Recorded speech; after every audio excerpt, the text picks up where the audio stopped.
Assalamualaikum warahmatullahi wabarakatuh. Halo semuanya, perkenalkan nama saya Friska Amelia. Di sini saya akan mempresentasikan strategi pergeseran AirAsia dari low cost carrier menuju value airline. Jadi, AirAsia ini merupakan sebuah maskapai penerbangan yang unggul dalam harga tiket murah, kemudian efisiensi biaya operasional, juga brand low cost yang kuat, serta jaringan penerbangan yang luas, dan yang terakhir ada tingkat keterisian kursi atau load factor yang tinggi.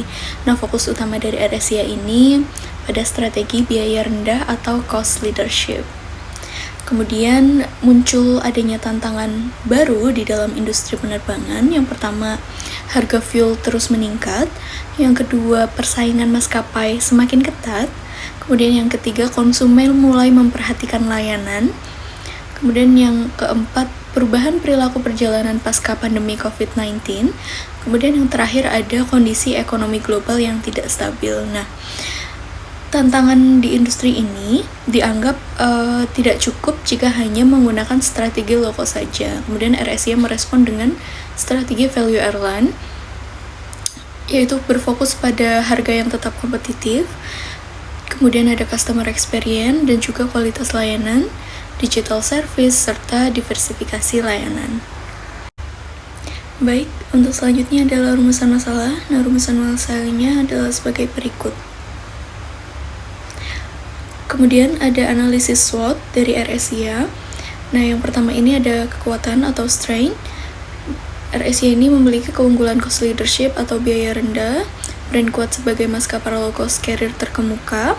Kemudian yang ketiga, efisiensi operasional yang tinggi.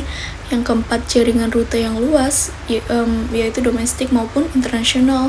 Kemudian tingkat keterisian kursi atau load factor yang tinggi. Dan yang terakhir, pemanfaatan teknologi digital atau seperti online booking atau lewat aplikasi. Kemudian yang kedua ada kelemahan atau weakness. Nah, yang pertama ada ketergantungan tinggi terhadap harga bahan bakar atau fuel. Kemudian yang kedua, margin keuntungan ini relatif tipis. Dan yang ketiga, kurangnya diferensiasi layanan dengan maskapai lain. Kemudian yang keempat, pelayanan tidak stabil atau tergantung demand. Dan yang kelima, layanan terbatas atau tidak menarik penumpang kelas premium. Dan yang terakhir, sensitif terhadap perubahan eksternal, yaitu harga fuel, ekonomi melemah, regulasi pemerintah, dan juga kondisi global. Dan yang ketiga ada peluang atau opportunities. Nah, yang pertama ada pertumbuhan industri pariwisata global, kemudian meningkatkan kebutuhan transportasi murah. Dan yang ketiga ada digitalisasi layanan penerbangan. Yang keempat ada potensi peningkatan ancillary revenue seperti bagasi, makanan, dan lain sebagainya. Kemudian yang kelima ada ekspansi rute ke pasar berkembang. Dan yang keenam, perubahan preferensi ke perjalanan hemat. Dan yang terakhir ada ancaman atau threats. Nah, ancaman yang pertama ini ada kenaikan harga bahan baku atau fuel. Kemudian yang kedua, persaingan ketat antar maskapai di dunia penerbangan. Dan yang ketiga, penurunan daya beli masyarakat. Kemudian yang keempat, regulasi pemerintah yang ketat. Yang kelima ada fluktuasi demand yang tidak stabil. Dan yang terakhir, perubahan perilaku konsumen. Kemudian yang selanjutnya ada analisis pergeseran strategi. Nah, terjadi pergeseran strategi dari pure low cost strategy menjadi value oriented strategy. Nah, alasannya itu apa sih? Alasannya adalah yang pertama, peningkatan biaya operasional itu sendiri. Kemudian yang kedua, persaingan industri semakin intens. Dan yang ketiga ini perubahan preferensi konsumen. Dan yang terakhir, kebutuhan diferensiasi layanan. Nah, kemudian arah strategi barunya adalah yang pertama, tetap mempertahankan efisiensi biaya. Kemudian yang kedua, meningkatkan kualitas layanan.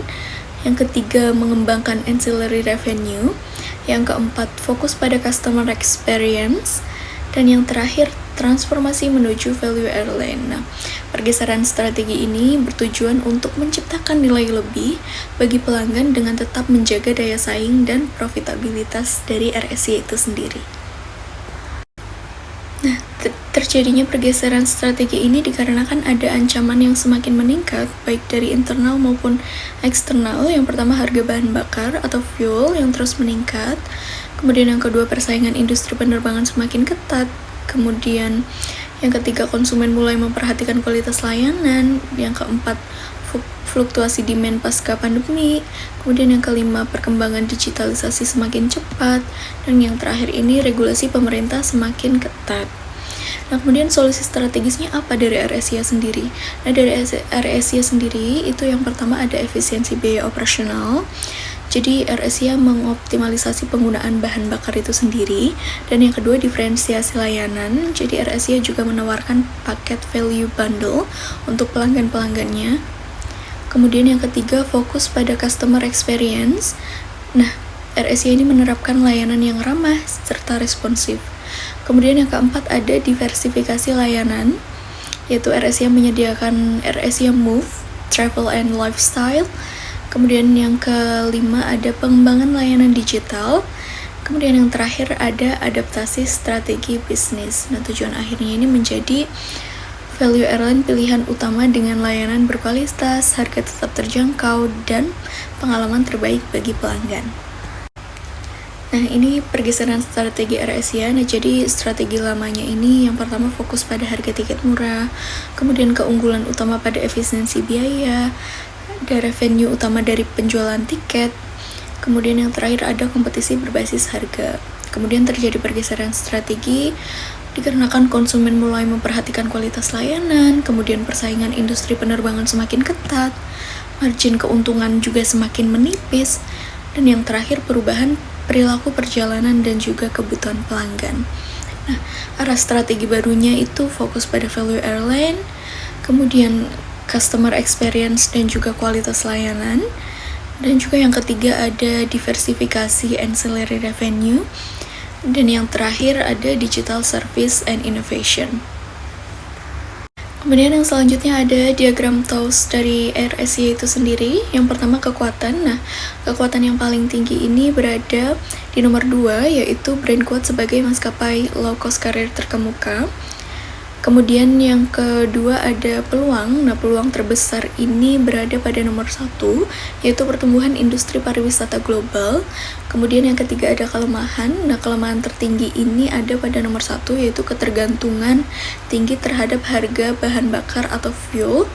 Kemudian yang terakhir ada ancaman. Nah, ancaman tertinggi ini ada di nomor 1 juga, yaitu kenaikan harga bahan bakar atau fuel. Nah, jadi posisi AirAsia ini berada di kuadran 4, yaitu AirAsia memiliki kekuatan internal yang baik, namun menghadapi ancaman eksternal yang cukup besar. Nah, strategi yang disarankan adalah memanfaatkan kekuatan untuk mengatasi ancaman dengan cara diversifikasi layanan, pengembangan ancillary revenue, penguatan efisiensi biaya, dan juga inovasi digital. Nah, baik, seperti ini tampilan diagram TOWS dari AirAsia sendiri. Nah, ini ada perhitungan dan juga posisi strateginya. Nah, untuk kekuatan dikurangi kelemahan, ini hasilnya di 0,60, sedangkan analisis eksternalnya, ini peluang dikurangi dengan ancaman di minus 0,95. Nah, jadi posisi AirAsia ini berada di titik merah tersebut. Nah, untuk selanjutnya ada TOWS analisis dari AirAsia sendiri. Yang pertama ada SO strategy atau strength and opportunity, yaitu memanfaatkan kekuatan untuk menangkap peluang. Yang pertama, memanfaatkan brand kuat untuk memperluas pasar internasional. Yang kedua, mengoptimalkan efisiensi operasional untuk menawarkan harga kompetitif. Kemudian yang ketiga, mengembangkan layanan digital, yaitu aplikasi dan juga booking system. Yang keempat, meningkatkan ancillary revenue seperti bagasi, makanan, dan juga asuransi. Kemudian ada WO strategy. Yang pertama, mengurangi ketergantungan pada fuel dengan efisiensi teknologi. Yang kedua, meningkatkan diferensiasi layanan atau value add service. Dan yang ketiga, memperbaiki cash flow melalui diversifikasi pendapatan. Dan yang keempat, menarik segmen baru dengan paket layanan fleksibel. Kemudian ada strength dan threat. Nah, ini memanfaatkan kekuatan untuk mengatasi ancaman. Yang pertama, mempertahankan cost leadership untuk menghadapi kompetitor. Yang kedua, menggunakan brand kuat untuk menjaga loyalitas pelanggan. Dan yang ketiga, meningkatkan load factor melalui promosi dan dynamic pricing. Kemudian yang keempat, memanfaatkan teknologi untuk efisiensi biaya operasional. Nah, yang terakhir ada weakness dan threat strategy. Yang pertama, mengurangi rute yang tidak profitable. Kemudian yang kedua, melakukan efisiensi besar-besaran pada operasional. Dan yang ketiga, menghindari perang harga ekstrim. Yang keempat, restrukturisasi biaya dan manajemen risiko atau fuel hedging. Nah, ringkasan hasil dan pembahasan. Ini yang pertama, RSIA melakukan transformasi strategi dari fokus pada biaya rendah menuju pemberian nilai tambah bagi pelanggan melalui peningkatan layanan digital dan inovasi. Kemudian yang kedua, hasil analisis SWOT menunjukkan bahwa RSIA memiliki kekuatan pada efisiensi operasional, merek yang kuat, dan jaringan penerbangan yang luas. Namun, menghadapi berbagai tantangan berupa persaingan yang semakin ketat dan fluktuasi biaya operasional. Kemudian yang ketiga, berdasarkan analisis posisi strategis, RSIA berada pada posisi yang mendukung penerapan strategi pertumbuhan atau growth strategy dengan memanfaatkan peluang pasar dan perkembangan teknologi. Dan yang keempat, penerapan konsep value airline memungkinkan RSIA meningkatkan pengalaman pelanggan tanpa meninggalkan keunggulan efisiensi biaya yang menjadi karakteristik utamanya. Dan yang terakhir, transformasi strategi tersebut diharapkan dapat memperkuat daya saing perusahaan serta menciptakan keberlanjutan bisnis dalam jangka panjang.